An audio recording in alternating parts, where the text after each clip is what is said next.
There's no shortage of craft beer options in Sioux Falls, but not every local brew is created inside city limits. 13 miles east of downtown Sioux Falls, tucked away on a gravel road near the South Dakota-Iowa border, you're going to find a Homestead Brew. In tonight's Eye on KELOLAND, Travis Fossing takes us to the brewery that's growing its own hops and pushing the limits of creativity when it comes to craft beer. A Homestead Brew is off the beaten path, but close to home for owner Lee Anderson. Looking at our family farm, we looked at the waterways, the pH of the soil. We checked a few different spots and we landed on this one. His ancestors established the family farm just down the gravel road in 1882. Nearly 140 years later, the Anderson homestead lives on within the brewery. All the barnwood behind me was the original claim shack that my grandfather was born in. The floors in the house are our tables now, so think about how many harvests, Christmas, just celebrations that are around this. Beer's really sensory. How cold is it? What does it smell like? Hopefully when you're walking onto the farm, you get those same feels. A Homestead Brew opened its doors in 2017, but Anderson started growing hops 5 years earlier. He considers himself a brewer and farmer. Conditions, time of year, soil pH, nutrient regimens. There's a lot of chemistry that goes into growing a really good crop, and hopefully the weather and things like that are conducive to what we're doing. Anderson used to have 96 rows of hops. He now has 8 due to market price. What was once hops is now fruit, as Lee added 468 bushes this spring.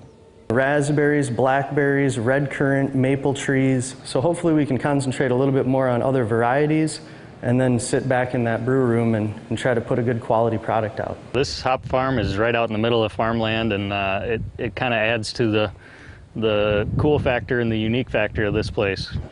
Jordan Scott lives and farms just a stone's throw away from a Homestead Brew. It's kind of like a fly to a bright light. I get over here plenty.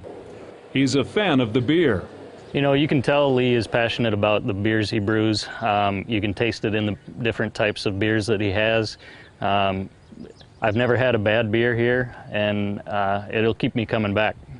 Anderson is also passionate about history and says memories play a major role in the creative process. Leland's Elixir is a nod to his grandpa. It's mixing like tonic waters, honey, lemon juice. It really kind of tastes like an old-time soda, and just watching him make those for me, trying to replicate beers that kind of bring me back to those moments.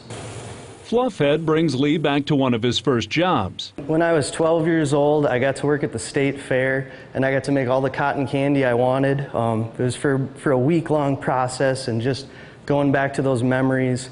Cotton candy is not something that you see everywhere, and it just, I don't know, it puts a smile on me. So hopefully that goes to you too.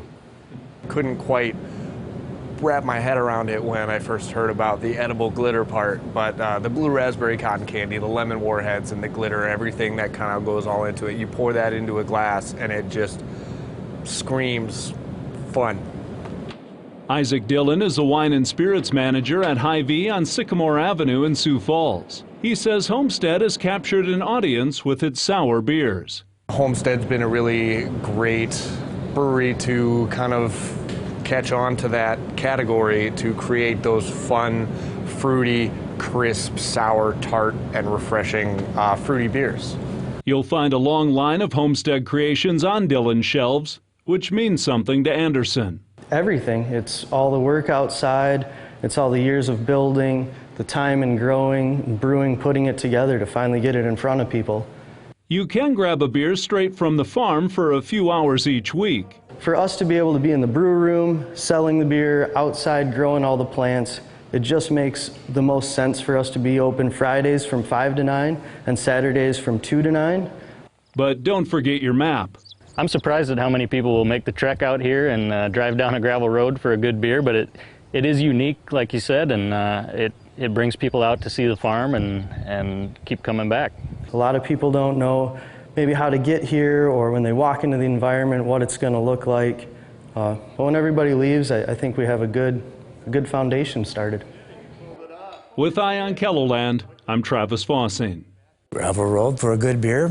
Absolutely. In addition to growing hops and brewing beer, a Homestead Brew hosts a long list of events. We provided a link to its website with this story on KELOLAND.com.